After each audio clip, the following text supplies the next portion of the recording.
Bem-vindos ao Debate. Hoje, nossa análise vai se aprofundar um pouco na reconfiguração que está acontecendo, né, nas cadeias globais de suprimentos de materiais industriais críticos. A gente está falando de aço, de ímãs, de terras raras. Estamos vendo uma transformação bem acelerada, impulsionada por tensões geopolíticas, pela busca, claro, da descarbonização e também por novos desenvolvimentos tecnológicos. E a questão central, eu acho que surge disso tudo será que as estratégias atuais, e aí a gente inclui tarifas, subsídios, a busca por novas tecnologias, fontes alternativas de suprimento, será que elas são de fato eficazes e sustentáveis, né, pensando no longo prazo?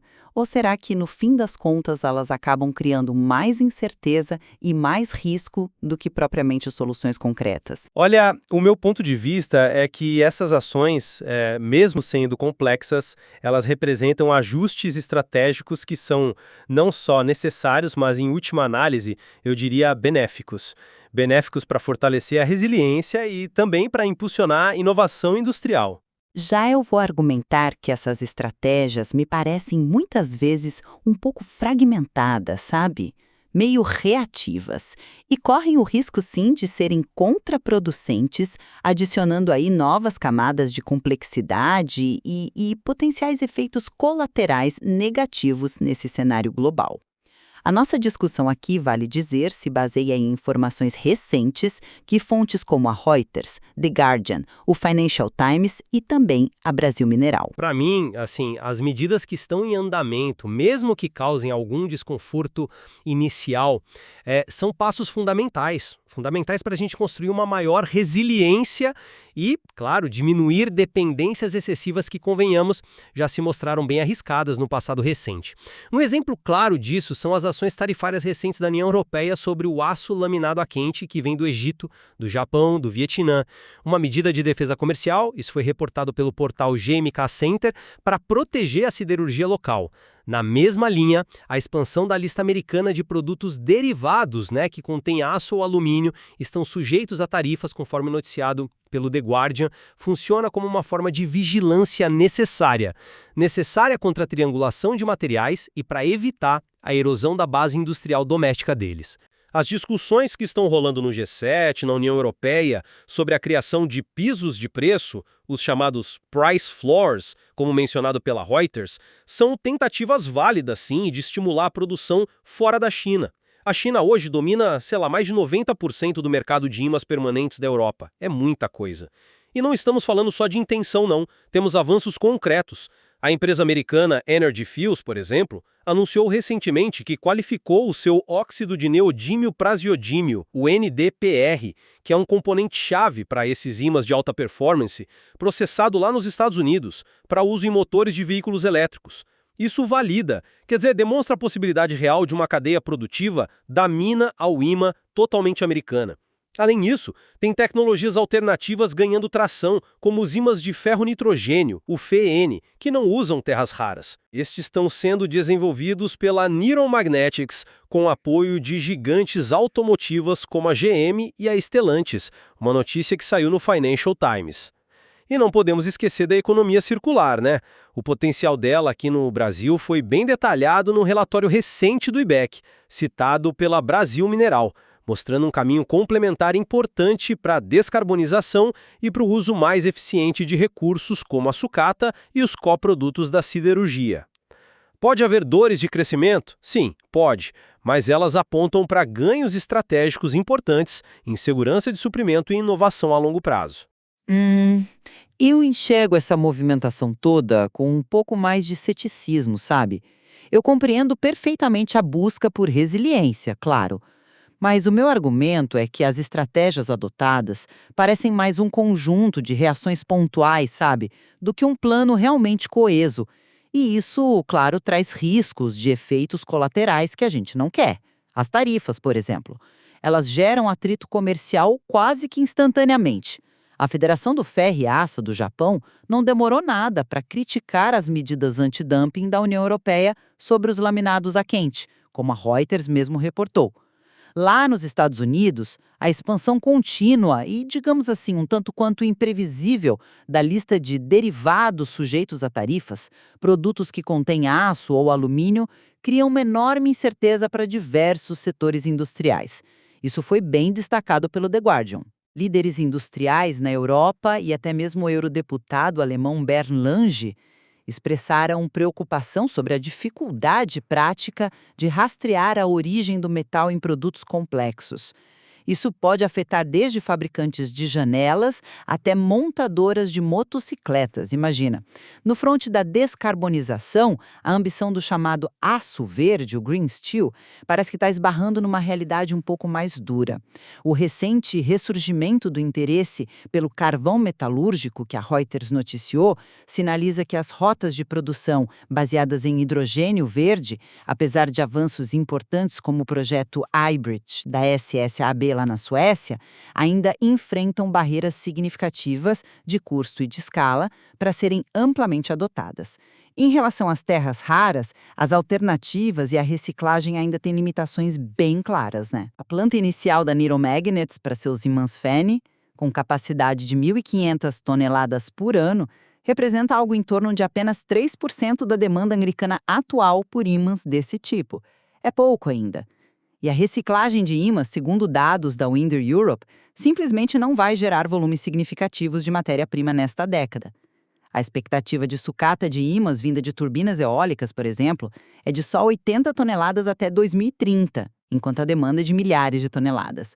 Quer dizer, medidas como os price floors, que estão em discussão no G7 e na UE, além de serem de implementação complexa, carregam o risco de distorcer mercados ou de exigirem subsídios governamentais que podem se mostrar insustentáveis no futuro.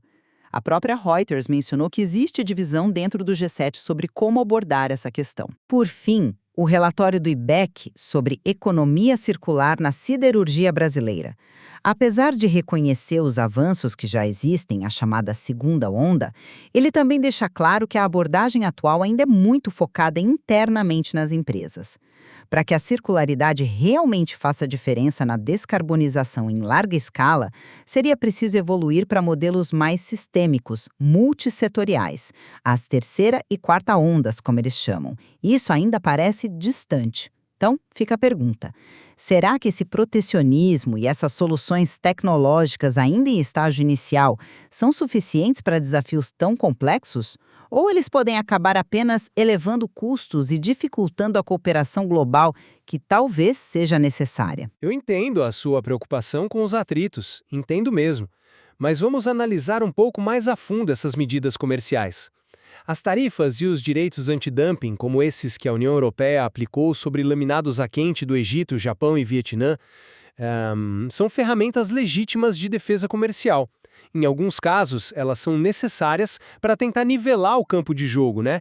E proteger a indústria doméstica contra práticas que são consideradas desleais ou predatórias.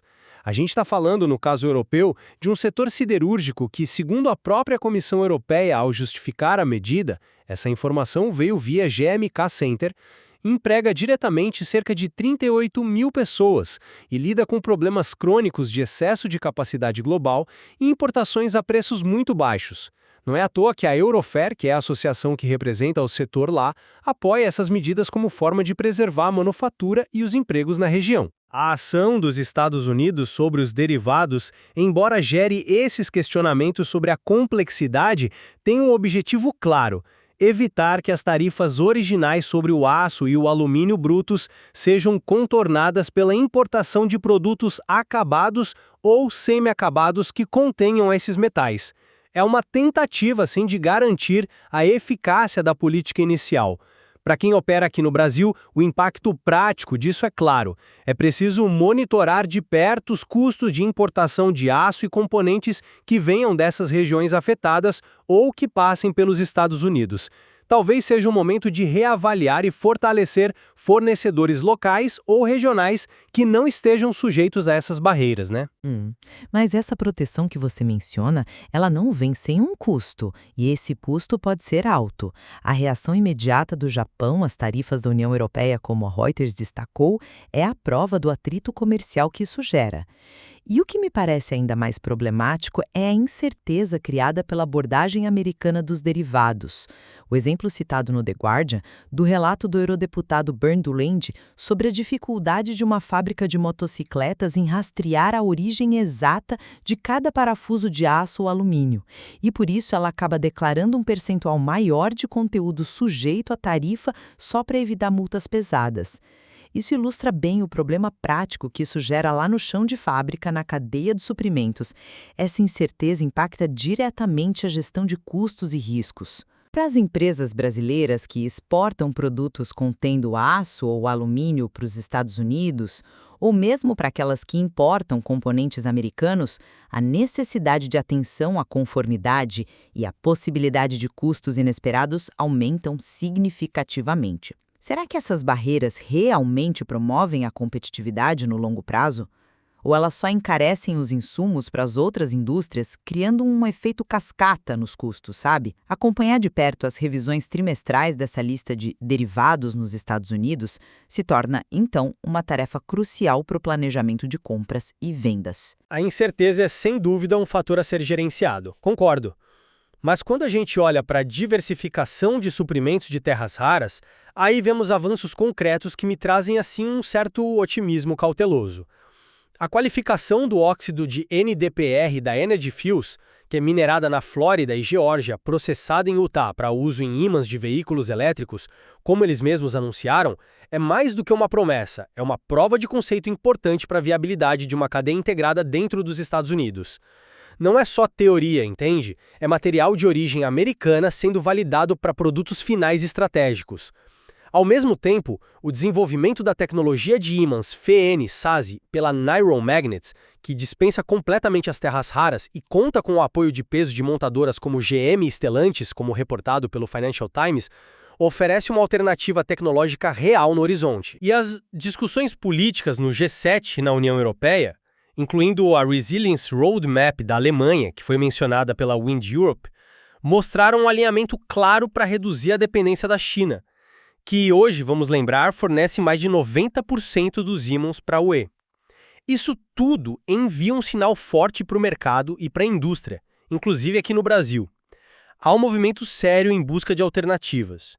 Isso pode sim abrir oportunidades para novos fornecedores, novas tecnologias e certamente deve impactar as estratégias de P&D e de sourcing das empresas que dependem desses materiais. Certo.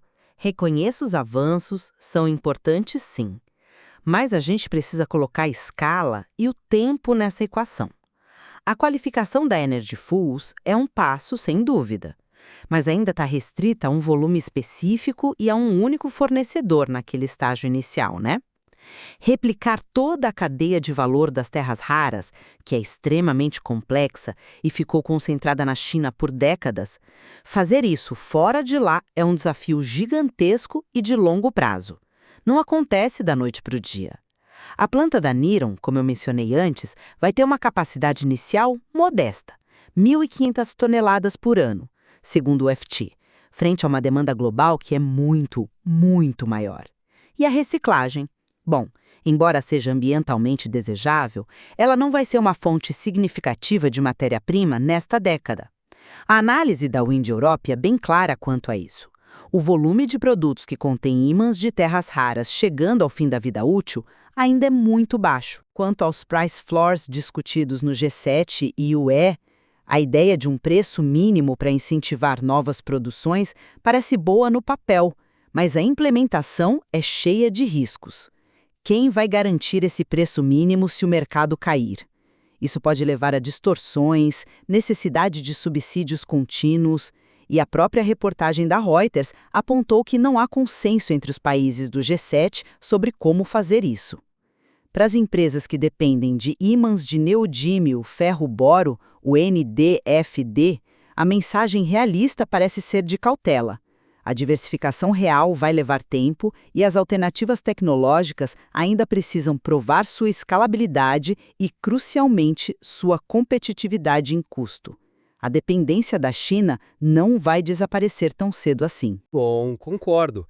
Mas quando a gente passa para o tema da descarbonização e da economia circular, eu vejo um potencial significativo que não pode ser subestimado, especialmente no contexto da siderurgia brasileira. O relatório do IBEC, que foi divulgado pela Brasil Mineral, é bastante claro ao posicionar a economia circular como uma alavanca. Eu diria complementar, mas importante, para a descarbonização do setor. O Brasil já tem uma base relativamente sólida no que o relatório chama de segunda onda de circularidade. O uso de sucata na produção de aço já é bem estabelecido, há reaproveitamento de diversos resíduos como coprodutos e investimentos em energia renovável por parte das usinas. As metas de redução de emissões de CO2 que a indústria brasileira estabeleceu falando em algo entre 15% a 50% até 2030 e buscando neutralidade até 2050 mostram um comprometimento formal, né? Na prática, para as empresas do setor, isso significa que otimizar ainda mais o uso de sucata, melhorar a eficiência energética dos processos existentes e explorar novas aplicações para coprodutos são ações com um custo de capital, num CAPEX, relativamente baixo e com impacto ambiental positivo que já estão disponíveis e podem e devem ser intensificadas. Sim, o potencial da circularidade existe, não discordo disso. Mas o próprio relatório do IBEC, como foi mencionado pela Brasil Mineral, também faz um alerta importante. Para que a circularidade realmente contribua de forma decisiva para a descarbonização profunda da siderurgia brasileira, é preciso urgentemente evoluir da abordagem atual, que é muito focada dentro dos muros da usina, para uma visão mais sistêmica, multissetorial. As chamadas terceira e quarta ondas. O potencial maior está na integração entre diferentes setores, sabe? Mineração, siderurgia, construção civil, agronegócio, infraestrutura, criando ciclos de materiais mais amplos. Isso ainda não acontece em escala significativa. Além disso, a realidade do mercado global parece, por vezes, dissonante com as ambições mais agressivas de descarbonização. O fato de o carvão metalúrgico, essencial para a rota tradicional de produção via alto forno e aciaria a oxigênio BF-BOF, ter voltado ao radar recentemente, como noticiou a Reuters, sugere que as rotas de produção primária de aço com baixo carbono, como aquelas baseadas em hidrogênio verde, apesar do avanço pioneiro do projeto HY Bioearth da SSAB lá na Suécia, entregando aço Near Zero para GE Vernova, ainda enfrentam barreiras econômicas e de infraestrutura consideráveis para uma adoção em massa. A circularidade ajuda muito, principalmente na rota de forno elétrico a arco, o EAF, mas ela não resolve sozinha o desafio das emissões da produção primária via BF-BOF, que ainda domina a produção global e brasileira. Para as empresas aqui, isso significa que, embora a busca pela circularidade seja fundamental, a dependência das rotas tradicionais e os custos associados, como o preço do coque, provavelmente vão continuar sendo fatores críticos no curto e médio prazo. A transição para um aço totalmente verde não vai ser tão rápida ou simples quanto talvez a gente gostaria de imaginar. Ainda assim, eu reafirmo minha visão de que o conjunto das ações em curso, sejam as medidas comerciais, os incentivos à produção doméstica em regiões estratégicas, a busca ativa por novas tecnologias como os ímãs FENI e o foco crescente na economia circular, são passos estratégicos e em grande medida necessários. Eles trazem complexidade? Sim. Custos e incertezas no curto prazo? Também, não há como negar. Mas o objetivo maior é construir uma base industrial mais resiliente, com maior autonomia em materiais críticos e que seja um motor para a inovação no longo prazo. Os avanços que a gente discutiu hoje, mesmo que alguns ainda estejam em estágio inicial, indicam uma direção positiva e um comprometimento crescente por parte de governos e da indústria para enfrentar esses desafios. E eu recapitulo minhas preocupações centrais: a aparente fragmentação dessas estratégias, os riscos de consequências não intencionais, como os atritos comerciais que a gente já viu, o aumento de custos para toda a cadeia e possíveis distorções de mercado com medidas como os price price floors e essa lacuna que ainda parece existir entre as ambições declaradas, seja de independência total de suprimentos ou de descarbonização profunda e rápida, e a capacidade prática de alcançar esses objetivos em escala e no curto prazo. Talvez o caminho exija abordagens mais integradas, mais coordenadas globalmente, em vez de uma série de ações isoladas que podem, em alguns casos, até se contrapor. Concordamos certamente sobre a importância vital de garantir cadeias de suprimentos que sejam, ao mesmo tempo, seguras e sustentáveis para materiais tão essenciais como o aço e os elementos de terras raras. A avaliação contínua das estratégias adotadas e de seus impactos reais é absolutamente fundamental nesse processo. Exato!